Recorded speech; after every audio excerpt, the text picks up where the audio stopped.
Hello, everybody. Welcome to the channel if you are new, and welcome back if you are already a subscriber. It has been a minute since we've done a Project Life spread.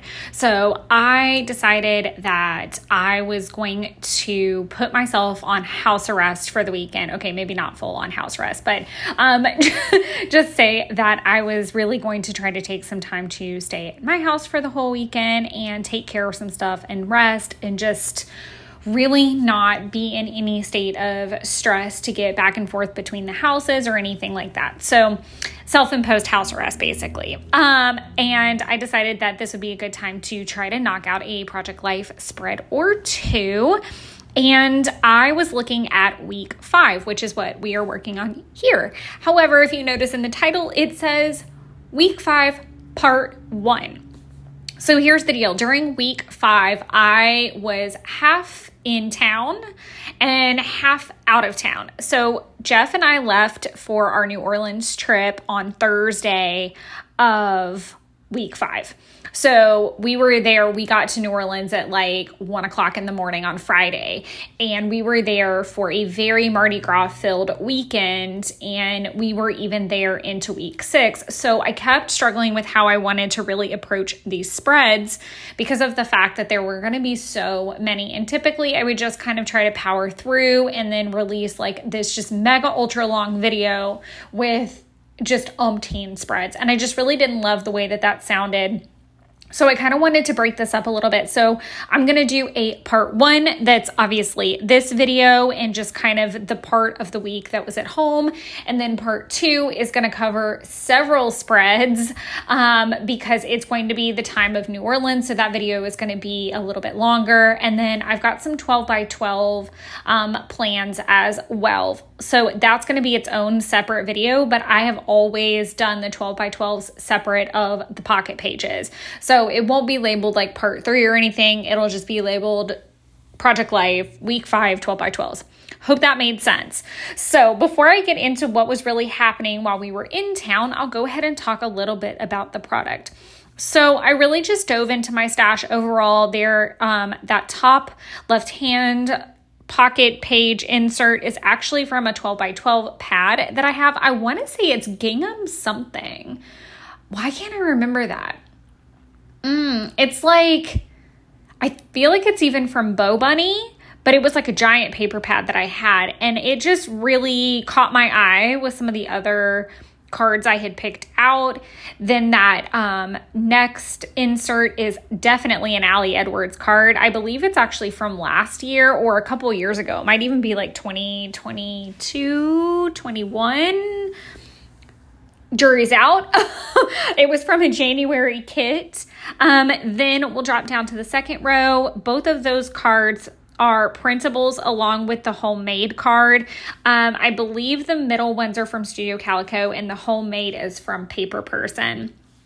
And then the gingham pink print is actually from the same paper pad as the top left-hand page.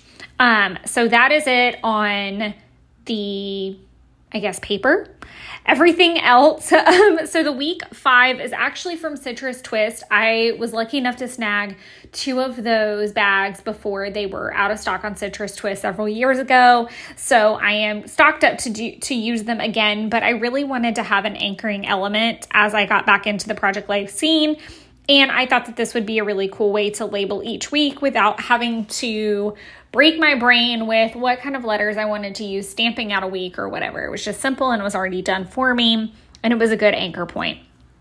Then I slapped on the labels from Studio Calico. So all of the labels that you see from the blue one in that bottom left hand to the one that I time stamped or date stamped rather for the 1st of February, to the 2 that I use in the upper left hand side, both to date. And then unfortunately, I feel like you can't really see clearly that there are words written in the same pink. It's just very faint on that second label that's like going more towards that like middle right side of that top left card.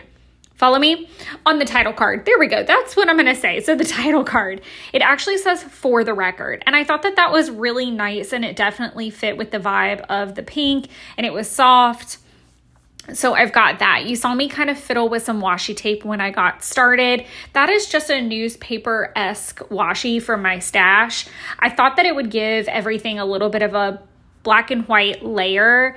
I was actually really pleasantly surprised with how quickly this spread came together and how minimalistic it was. Typically, I'm a person that, I don't typically do a washi. I do a little bit of layering with labels and stickers, and then I'll do kind of the enamel dots, or I'll bump things up on a foam. And there was none of that here. The only kind of like textural element is me using, my favorite go-to stapler, my little tiny attacher, to get some labels on. And I didn't even end up using it on the very bottom row, which normally I would kind of make sure each element was present on each row as you go down. But I didn't even do that. I really enjoyed flipping through this sticker book about 9 million times. I feel like I really could have edited out a good chunk of that. But I knew I was going to be chatty about the spread and other things. So I figured, we can just watch me mindlessly flip through a damn sticker book. But this is a really old sticker book. This was back when American Crafts kind of took their top notch team. So Heidi Swap had one, Maggie Holmes had one. I think they even made one for Crate Paper that was separate of Maggie Holmes. I can't remember. I don't think so. I think I might be making that up. They had one for Amy Tangerine. They had one for Jen Hadfield. They had one for Shamel. Like, everybody got a sticker book, Oprah style. Like, literally all the top creators got one. And then they ended up doing kind of a re-release, or not re-release, like a 2.0 version years later. And I even picked those up, and I love them so much, not just for journaling and scrapbooking, but they're great in planners. Like, they are my lifeblood. And I really love the fact that they're one of the few sticker books that I can really count on to represent multiple collections. So you'll see me pull them out from time to time because they are fantastic. And again, multiple collections are usually nodded to in each sticker book. So it's just kind of a great catch-22. But I really just stuck with this. I do end up bringing out my word phrase stickers to grab, I believe, the new beginnings phrase that I haven't put down yet. So you'll see here in a little bit where I go through like my word phrase sticker stash. I typically keep like a zipper bag underneath my station where I'm working that has stuff like chipboard pieces I'm trying to get through, which you'll also see me fuss with in the end, because again, I was trying to find that typical bump up element that I always use. And the more I was looking, I was like, I don't dislike this. Like, I really love this just very minimalistic look. It was fine the way it was. And I really didn't want to do the more is more with this. I did enjoy using a lot of these hearts in my stash. So I kind of always choose a foil element. So it might be gold, it might be silver, or I pick like a metallic. I guess that's another way to put it too. A metallic color to focus on so that I don't have a bunch going on. Like, I won't have silver and hollow and gold and rose gold. I'll tend to just stick with one. So I definitely went more of the gold route with this because that was obviously the vibe of this particular sticker book, but it also seemed to like fit in really nicely with the color scheme. So I enjoyed getting some of those pulled out of the sticker book, and I did end up using, there was an alpha, like a gold alpha set, obviously because I spelled out ouch in that top right hand corner card, and then I do use it to spell out in bulk and yum, which you'll see as we go along. But I feel like that about covers it on product. Like I said, I kept it really simple. I just used this sticker book minus the word phrase. I used one washi, kept it really simple with the labels. Overall, like, again, very proud of this after not scrapbooking for a very long time and having a brief panic attack that it was going to turn out awful, I dove in and I really did like how this all ran out. And I look forward to doing some more spreads this weekend now that I've gotten my feet in the water. But let's go ahead and take this opportunity to switch gears. Before I do that, I try to make a lot work. It is not in my MO to do something a little bit on the simpler side. I tend to keep adding enamel dots, or I add, like I said, I want a chipboard element on every row. I want enamel dots on every row. I want my glitter stars. I want a sticker. I don't usually use washi, so that was different. There's usually a label. Like, I usually try to keep like one card completely like simple, like the around the house. So that's not really abnormal. And then I don't end up doing anything to that homemade one at the bottom, but I always kind of have like one that's just not busy.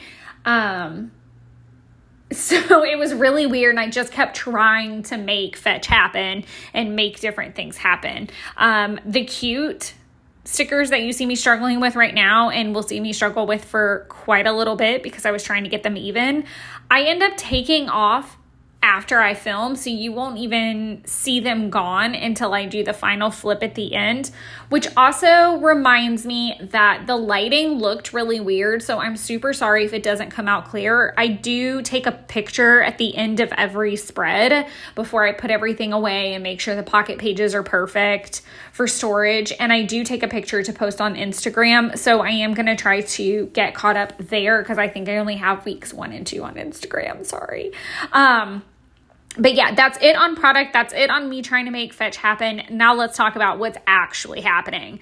So one of the very first things that happened, unfortunately, was that I had this, I had slept on my neck wrong. I had done that thing that you're not supposed to do where you flip over to your tummy, you throw your hand above your head, and you go back to sleep. And I had done that, and I started icing it, and I thought that I was on a road to recovery. And then quite literally, that Tuesday of that week, I was in the shower. I don't even know that it was Tuesday. It might have been Wednesday. I was in the shower and I looked up to wash the face wash off my face, and I felt a pinch so bad that almost made me fall down. I audibly gasped. I grabbed the wall in the shower, and I have never felt such pain in my life. So I was very, very concerned because we were literally leaving for New Orleans in 36 hours. And how was I going to fix this? I needed help ASAP. And I knew from trying before that a massage really was not the best route. So I really wanted to try something a little bit more, targeted. And so I ended up going to the chiropractor, and it was my first chiropractic experience, and it actually went really, really well. Jeff had used them before, many years before, but I went there and I had a great experience, and even better, it was 10 minutes from my office. So not bad at all. So I was super happy about that. And then, I had to go to them on Tuesday when everything happened, but I had to go back on, did I say Tuesday? I meant Wednesday. So I went to them Wednesday, but that it kind of happened. And then Thursday I had to go back after I dropped the cat off and still pack and get ready, and it was in bulk. So it was a lot. It was a lot happening. By the time we actually left for the trip, I was in a manageable state. I had 2 adjustments. I was icing every 15 minutes, 15 on, 15 off, or at least as much as I could. I think the worst of it was the car ride to New Orleans, which is pretty long, but we actually left the house at 6 o'clock. So we were driving through the night, and I couldn't really find a position in the car that was good for me to relax and to even try to catch a little bit of sleep. So that was really quite the worst of it in the post side of things. Other than me being in pain, I was also obviously trying to pack for us to leave for New Orleans. I was trying to wrap things up with work and get them in a good place. And I was also packing and making food. because I had decided that I was going to make treats for our hosts in New Orleans. So we were staying with some of Jeff's family, and we were also going to be kind of going to some of their houses, and they were going to be hosting dinners or taking us to dinner. And I just really wanted to say thank you for your hospitality. So I had made some peanut butter bourbon balls, which yes, do in fact have bourbon in them. And then I had made some non-alcoholic king cake truffle balls, because obviously we're going for Mardi Gras. So, got to bring king cake. So I was super excited to be making those. So I wanted to take a picture of them because I was literally making them and packaging them up until the last couple moments before we left. Then you see the super cute picture of Banks. I know I'm kind of bouncing around between the spreads, but I'm just kind of going with the flow of what my brain's doing, which is not always the smartest. But that cute photo where I did spell out cute and will eventually rip everything up is this photo of Banks in one of my bags. So I have a habit of taking a lot of overnight size bags instead of one big suitcase, so that I can kind of unload a little bit at a time and then pack everything back up a little bit at a time. It's not always the best method, but it's what works for me sometimes. So Banks had gotten into that bag, but if you look really closely, that bag in particular fits her because it also has little black kittens all over it. So the way that we kind of say it in our house is it's a Mies bag and a Mies is in it. So it's very Gollum speak, but less terrifying. But it is one of her many Mies bags that has little black kittens all over it because, hey, black cat mom, gonna have all the black cat things. So, I just thought that was perfect, and it's very rare that I can get that perfect shot of her with her eyes perfect and her looking at me. If you're cat mom, So I was super happy that I got to snap that picture of her. The other two food pictures are actually Imbolc related. So because Imbolc is all about milk and cheese, and it's all about St. Bridget, which is also blackberries, I made a really delicious creamy oatmeal that morning, and I put some blackberries in it and a little bit of honey, and it was A+. So I snapped a picture of that. And also Imbolc really is centered around new beginnings, new life. So I thought that little word phrase of new beginnings felt really nice. And then the other bowl at the bottom that looks kind of sloppy is the mushroom risotto with spinach. And then I had a rosemary steak. I was not the biggest fan of the rosemary. It was a rosemary balsamic steak. I would have been okay. I don't know. I'm kind of strange when it comes to my steak. I really just like a classic salt and pepper or Montreal seasoning every once in a while, or maybe a Parmesan crusted situation. But I don't know. It was just a weird flavor combo for me personally, not my fave. But I've found lots of other things that Trader Joe's has given me, the sesame teriyaki steak. Don't skip on that. Go for that. That was actually really good. But that was kind of our dinner. So my plan, and it did work, where I cooked us dinner so that we could eat before we hit the road. And then from there, I actually packed us kind of a meat and cheese charcuterie thing for the road. So I hit all the Imbolc bases, even with all the chaos going on, which is really important to me that I take time on the Sabbaths to try to celebrate them the best way that I can. And being a kitchen witch, it is straight up handmade, homemade, love food. That is 100% my Sabbaths and how I show kind of my appreciation and take time for myself and just kind of honor the day. And I'm like that too with just traditional holidays as well. I'm a very big kitchen cooking person. Another reason that I popped down that new beginning sticker was because Jeff and I were going on this trip, and I really felt like we were in such a different place than we had been any other time before taking a trip. And I was just so excited to go experience this first Mardi Gras and kind of be in a very awesome headspace, even with the pain. But overall, I was just really happy with the pictures I did get during the week, even though it was really chaotic, I'm really happy with how this spread turned out. I'm so sorry about this like weird lighting switch, but I hope you guys got some inspiration from this and enjoyed this video. I'll be hitting you with the other parts as soon as I can work on them, and I look forward to chatting with you guys soon. Until then, enjoy creating your own little wonderlands. Bye.